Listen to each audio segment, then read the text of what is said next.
владата го воведува Safe City. Safe City Тошковски нешто таму направи, идејата е негова. Што мислите вие, дали ни требаше еден ваков Safe City или можеби не ви се допаѓа, не знам, начинот на кој што се воведува, вела дека е дозволено да се вози до 50 км на час, малку народот се побуни за таја праг на толеранција и еве веќе во текот на вчерашниот ден министерот излезе и кажа дека ќе се казнува од 57. Значи кој ќе вози од 57 па нагоре ќе биде казнет. Што мислите вие за сега? Па види, Safe City во идеална смисла на збор е добро да имаш, има контрола, да не бесне народот, ние како возачи да возиме на места дупло или тродупло и да се убиваме полиците. Тоа е добро. Но е една голема измама од страна на владата, бидејќи поставува камери низ цела Македонија, поточно низ Скопје и на некои автопати, но ако веќе поставува, треба да постави во сите градови. Број 1. Као ова му е тестирање. Број 2, мораш да имаш толеранција. Број 3, зошто викам ова е една голема измама. Со ова покажува дека се грижат за народот, дека се бориме да нема толку сообраќајки, да не гинат луѓето, да нема материјална и човечка штета и така натаму. Но, за жал, ова го прават од причина што можат повеќе да соберат пари во буџетот. Бидејќи ние во Македонија немаме економија, ние имаме нула економија. Она приказната дека сме ние трети, четврти во Европа по бруто домашен производ, дека ние сме една од најдобрите држави и во проценти одиме напред економски, тоа е невидена измама и лага. Бидејќи во Македонија како дипломиран економиста читам секој ден, пратам и светската берза, и имам познавање од берзата, и инвестирам на берзата. Значи, пратам, кај нас во Македонија само се тоне, економски. Не може да не залазат просечна плата. Кажете ми колку е минималната плата и колку треба да биде минималната плата. Се бори, пример, еве сега гледам, синдикатот да биде 30.000. Тоа е невидено нешто. 30.000, тоа е мизерија. Треба синдикатот да се бори за 60.000 минимална плата, бидејќи супер све скапо. Шо е 30.000? Ни 30.000 владата не сака. И што вели Мицко со владата? Па договорете, ако се договорите вие, работниците со работовод, да, вачите, тогаш јас сум за тоа. Па хајде, еве јас предлагам работниците да си побараат минимална плата од 60.000.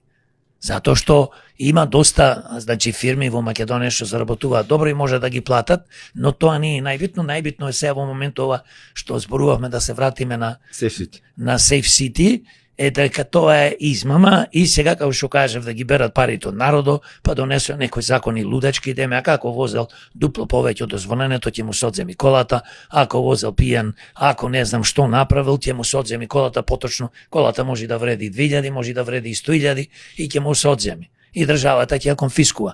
Па ајде да направиме Safe City, па да има камери и да направиме она што го кажав, потекло на името, конфискација на све што е украдено. Ајде секој функционер од 1991 како независна држава да му се провери имотот, да видиме од каде го стекнал, независно дали починал, не починал, кој го наследил, да се оди по таа линија. Ајде да направиме Safe City, да имаме тотална контрола, не можеме камери да поставиме, ама да испитаме све што е потребно, кој се занимава од политичарите, почувајќи од премиерот, председателот, па до советниците по општините, па за тоа да зборуваме малце повеќе. Лесно е да направиш Safe City, да поставиш камери и како некој идиот и малумник да му ги бериш парите на граѓаните. Возел 52, возел 54, па толеранција по ова. И сега ние како народ се лажиме, гледај колку е добро, стварно ќе испречат овие што возат на партизански или по други булевари низ Македонија по 200 километри и нема да не убиваат. Мене ми стигна за 51. Да, тебе ти стигна за 5, ама еве како што рече ќе дајат некоја толеранција од 5-10%. Ворете тоа.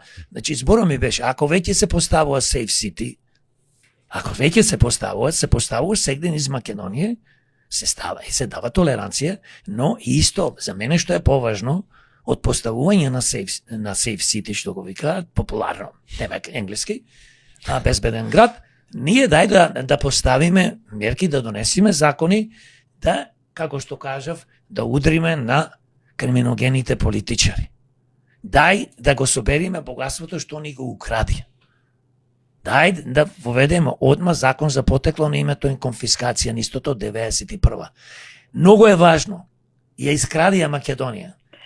Во времето од 91 до 93, 4, 5, кога донесоа закони да се конфискува поточно, да се приватизира државното народното имање, тоа се фабрики,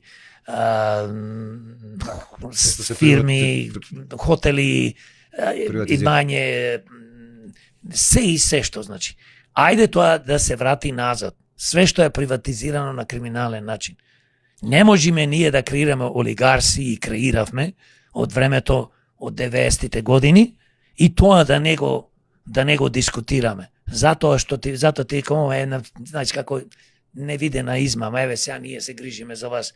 Не. Прво ние што треба да направиме, значи тотална контрола на сите функционери од 91 до денес, од каде му е богатството, а и се разбира на криминогени бизнисмени. Затоа што некои луѓе овде имаат милиарди. Некои луѓе имаат стотици милиони. Некои луѓе имаат 20, 30, 50 милиони. А во Македонија 70-80% се сиромаси. Ние во Македонија немаме средна класа.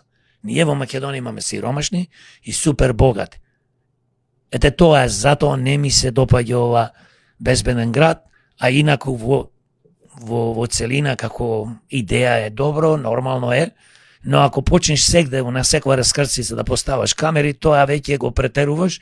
И еден пример само ќе ви кажам, во Соединетите Американски држави, бидејќи сум живеел многу години, секогаш каде што има камера, нема сегде, но каде што има поставено на одредени места, еве Лос Анџелес е огромен град, скоро како Македонија по површина.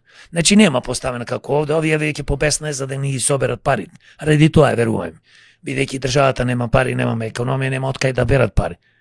Ние буџето го полнат и го крадат од наши пари, од даноци, од казни и така натаму. Значи пред 500 метра, каде е поставена камерата, има знаци. И те предупредува, голем знак и вели камера поставена.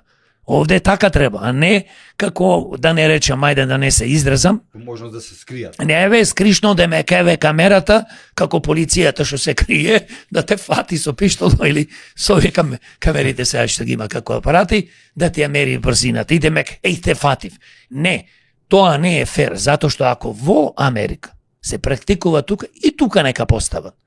И на крај на криштата, јас мислам дека, пак ќе речам, ние најважно е да се концентрираме на најважните проблеми. А најважните проблеми, како што реков, е да се спречи политичкиот криминал, митото, корупција и да се испита потеклото од 91 на сите функционери и бизнисмени и се разбира граѓани, и исто така од 91 приватизацијата да почне да се работи, да се види све што е приватизирано на еден криминален начин, да се врати назад во државата кај народот.